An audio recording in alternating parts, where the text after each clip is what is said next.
There's a bank robbery happening inside this building. It's been running for 8 weeks. No alarms, no masks, no getaway car. Because the man taking the money is the one person no alarm was built to catch.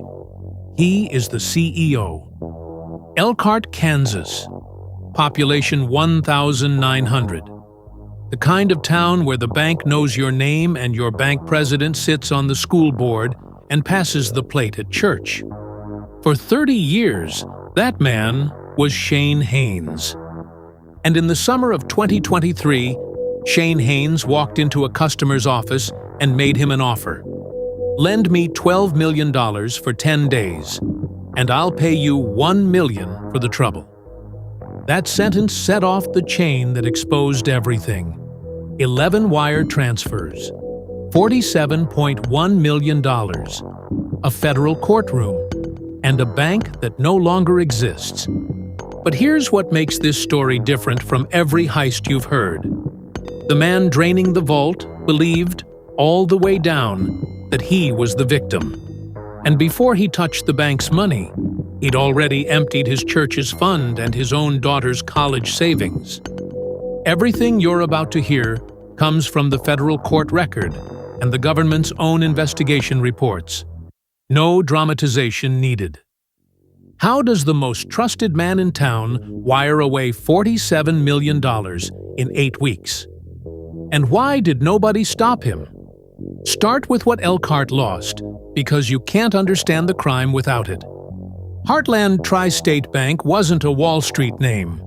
It held the accounts of farmers and small businesses in the far southwest corner of Kansas, closer to 3 other state lines than to its own state capital. In a town that size, the local bank isn't a convenience.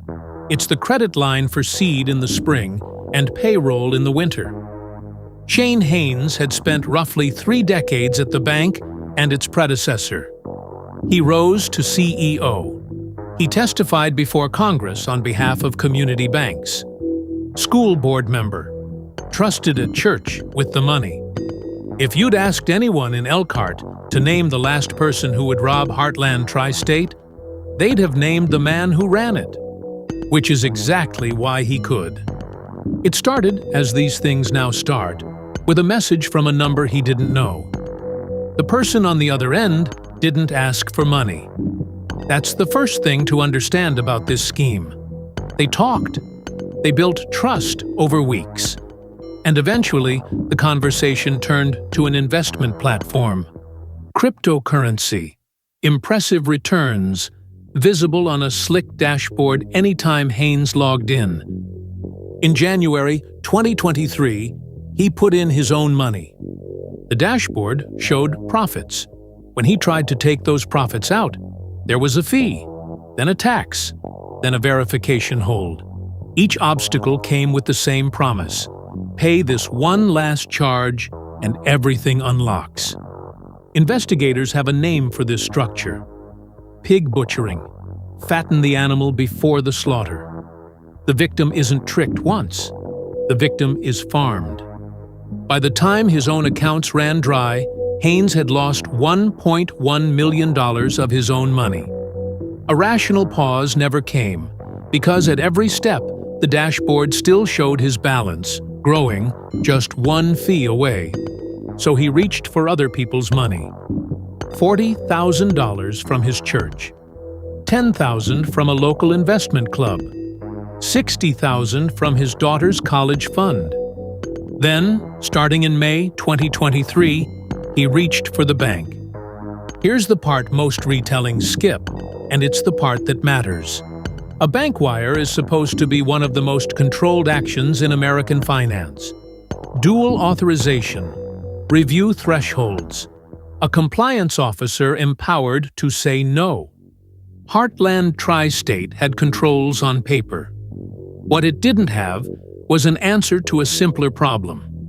What happens when the person breaking the rules is the person the rule enforcers report to? 11 times between the end of May and early July 2023, Hanes initiated outgoing wires of bank funds, $47.1 million in total, against a bank whose entire asset base was around 140 million. Employees noticed. Some pushed back. He was the CEO, and the wires went out. Follow one of those wires, and you see the whole machine. The money left a small Kansas bank, landed at a legitimate crypto exchange, converted into cryptocurrency, and moved into wallets controlled by the scam network. From there, it fragmented across chains and jurisdictions out of practical reach of American law enforcement within days. And on Hanes's screen, none of it looked like theft. Every wire was, in his mind, a bridge loan to himself. The last fee, the unlock. He would make the bank whole, and no one would ever know. That's the real mechanism of pig butchering. It doesn't defeat bank controls. It captures the judgment of a person the controls answer to, and then it lets him defeat the controls for them. By July, the platform wanted more than the bank could give. So Hanes went to Brian Mitchell, a local businessman and customer, with the $12 million, 10-day, $1 million interest offer. Mitchell said no. And unlike everyone inside the building, Mitchell didn't report to Shan Hanes. He raised the alarm.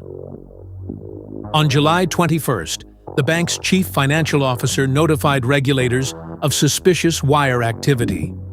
7 days later, on July 28, 2023, the Kansas Bank Commissioner closed Heartland Tri-State and handed it to the FDIC, one of only 5 banks in the entire United States to fail that year, and the only one killed by a scam.